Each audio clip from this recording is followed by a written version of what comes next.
The tale of the beautiful but unlearned princess. In a kingdom nestled between mighty mountains and lush forests, there lived a young princess named Amara. She was the jewel of the land, celebrated for her exquisite beauty, radiant youth, and noble lineage. Her golden hair cascaded like a waterfall, and her eyes sparkled like the stars in the night sky. The people adored her, and suitors from far and wide vied for her hand in marriage. Princess Amara was born into the most esteemed royal family, where she was taught the finest arts of royalty, such as diplomacy, etiquette, and music. Yet, despite her many gifts, she lacked one crucial thing: education in the deeper arts of wisdom, knowledge, and self-reflection. While she excelled in outward beauty and grace, her mind remained unchallenged, and her heart unfulfilled. One day, a wise sage named Chanakya arrived in the kingdom. Known for his vast knowledge and spiritual insight, he was well respected across the land. Upon hearing about Princess Amara, he decided to visit her palace, curious about how a young woman of such beauty and nobility lived. When Princess Amara greeted Sage Chanakya, she smiled warmly and invited him to her court. The sage, however, was not enamored by her beauty. Instead, he quietly observed her manners and conversation. He noticed that although she was charming and pleasant, she lacked the depth of knowledge and wisdom that he valued most. After a while, the sage spoke, "Your Highness, I have seen many beautiful flowers in my travels, and each one has a unique fragrance that sets it apart. But I must say, your beauty, though unparalleled, reminds me of the Kimsuka blossoms of the Palasa tree.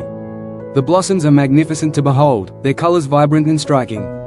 Yet, despite their outward appearance, they have no fragrance to share with the world."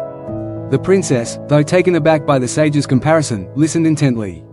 "What do you mean by this, sage?" she asked, her curiosity piqued. Sage Chanakya replied, "The Kimsuka flowers may be admired by all for their beauty, but they lack the fragrance that would make them truly exceptional. Similarly, while you are indeed beautiful, princess, your beauty alone cannot carry the weight of greatness. Beauty and youth will fade with time, and noble birth, though it grants you privileges, does not guarantee true respect. It is learning and wisdom that will grant you the fragrance that can last forever." Princess Amara, initially defensive, was struck by the sage's words.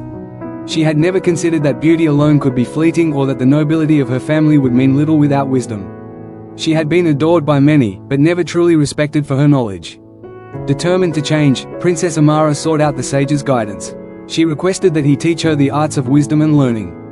Day after day, the sage imparted knowledge to her, about the sciences, philosophy, history, and the ways of the world. She learned the value of self-awareness, the importance of compassion, and the power of intellect. As the years passed, Princess Amara grew not only in beauty but in wisdom and grace. Her mind became a garden of knowledge, and her heart, once empty, was now filled with empathy and understanding.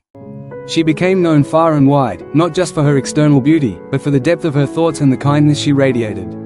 The people of her kingdom, once captivated only by her physical appearance, now revered her for her intelligence, her ability to govern with fairness, and her compassion for all her subjects. She became a symbol of how beauty, when coupled with wisdom, could truly change the world. One day, a traveling scholar came to the kingdom and asked to meet the princess. He had heard of her wisdom and wished to speak with her on matters of philosophy. When he saw Princess Amara, he was amazed. "I had heard of your beauty," he said, "but now I see that you are as fragrant as the most exquisite flowers. Your knowledge has enriched this land more than any jewel." Amara smiled gently, humbled by his words. "It is not my beauty that brings me honor, but the wisdom I have gained. Knowledge, like fragrance, is something that can enrich not only the one who possesses it but also all those who come near." The lesson: Princess Amara's story teaches us that beauty, youth, and noble birth are gifts that can be admired but are ultimately transient. True worth lies in the cultivation of wisdom and learning. Just like the Kimsuka flower, which is beautiful but lacks fragrance, a person without knowledge, no matter how beautiful or noble, cannot offer the lasting richness that wisdom can. Learning gives a person the fragrance that lasts beyond the fleeting nature of physical beauty and is what truly commands respect and admiration.